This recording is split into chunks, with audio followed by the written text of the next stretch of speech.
ఇతరులు వీళ్ళని గౌరవించాలి, వీళ్ళు మాత్రము ఇతరులను గౌరవించాలి.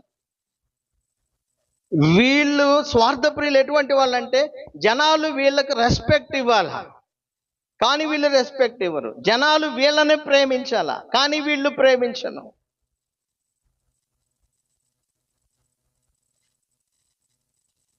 తనకు ఉన్నదానికంటే ఇంకా ఎక్కువ కావాలి వీళ్ళకి.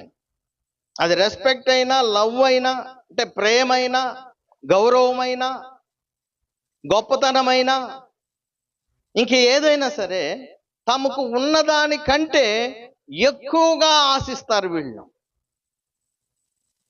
ఎవరు? స్వార్థపరులు, తమను తాము ప్రేమించుకునేటువంటి వాళ్ళు. బైబిల్లో ఒక ఆయన ఉన్నాడు, హామాను అనేటువంటి ఒక వ్యక్తి ఉన్నాడు.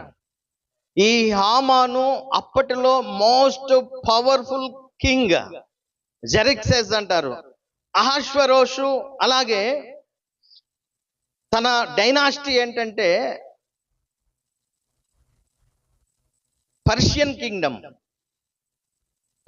కింగ్డమ్ అంటే పారసీక రాజ్యం. అప్పట్లో మోస్ట్ పవర్ఫుల్ కింగ్డమ్ అండి.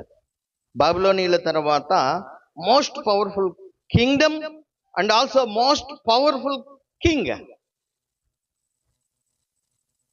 ఆయన ఏం చేశాడంటే, నా సింహాసనం ఉంది కదా, నా రాజభవనంలో ఉండేటువంటి పెద్దలు, అధికారులు, గొప్ప గొప్పోళ్ళు, వాళ్ళందరికంటే హెచ్చుగా ఒక పీఠం వేయండి, అక్కడ హామాను కూర్చుంటాడు. అంటే నా పీఠం పెద్దది ఉంటుంది, నాకంటే కొంచెం తక్కువ పీఠం, మిగతా వాళ్ళందరూ హామాను కంటే తక్కువ.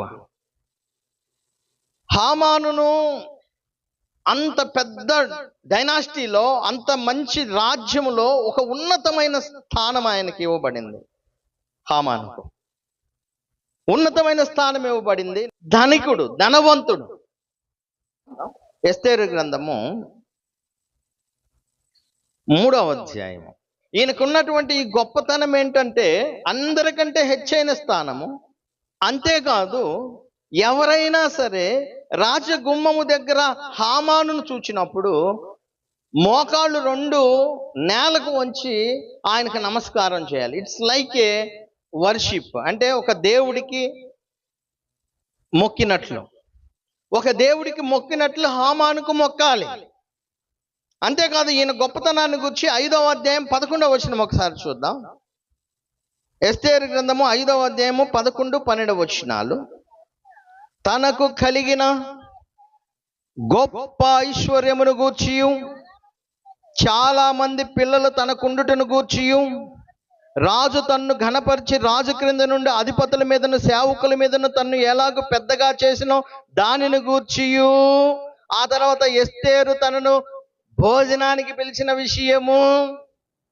ఇక్కడ ఎన్ని చూస్తాం మనం?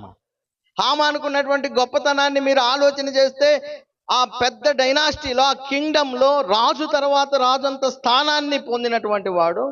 ఈయన వచ్చినప్పుడు ప్రతి వాడు కూడా ఆయన ముందు మోకాళ్ళుని ఆయనకు నమస్కారం చేయాలి. భార్య ఉంది, పిల్లలున్నారు, అధికారం ఉంది, గొప్పతనం ఉంది. చివరికి రాణి యొక్క విందుకు కూడా పిలువబడే అంత స్థితి ఉంది. ఒకనొక సందర్భంలో కొన్ని రోజుల దాకా రాజు దర్శనానికి ఎవరు పోకూడదు, ఒకవేళ పోతే వాడు చస్తాడు. అంటే రాజును కలుసుకోవటానికి కూడా అంత స్ట్రిక్ట్గా ఉండేటువంటి సందర్భాలు. రాజును ఎవరు చూడకూడదు కొన్ని సందర్భాలలో. అటువంటి పరిస్థితుల్లో కూడా రాజుతో కలిసి, రాణితో కలిసి భోజనం చేసేటువంటి స్థితి. ఇంకెంతకంటే గొప్పదేం కావాలా? ఇంకెంతకంటే గొప్పదేం అవసరం లేదు కదా. వాస్తవంగా అన్నీ ఉన్నాయి కదా. ఆ అధికారం ఉంది, ఆస్తి ఉంది, సంపద ఉంది, భార్య ఉంది, పిల్లలున్నారు, గొప్పతనం ఉంది, రాజు దగ్గరికి పోయి భోజనం చేయగలిగినటువంటి పరిస్థితి ఉంది. ఇంకేం కావాలి ఈయనకి? కానీ ఒక్కటి మాత్రం కోరుకుంటున్నా ఆయన, ఇన్నున్నా కానీ ఇన్నున్నా కానీ స్వార్థ ప్రియులు వాటితో సంతృప్తిగా ఉండరు. They need more. వాళ్ళకి ఎక్కువ కావాలి, ఎక్కువ రెస్పెక్ట్ కావాలి. అసలు ఏందంటే ఈయన బాధ ఏంటి అంటే 13వ వచనం చూడండి, ఎస్తేరు గ్రంథం 5వ అధ్యాయం 13వ వచనం. అయితే యూదుడైన మొర్దెకై రాజు గుమ్మమును కూర్చొని ఉండుట నేను చూచినంత కాలము ఆ పదవి అంతటి వలన నాకు ప్రయోజనమేమీ లేదు. అదేంటి ప్రయోజనం లేదా? ఆ పదవి వల్ల ప్రయోజనం లేదా?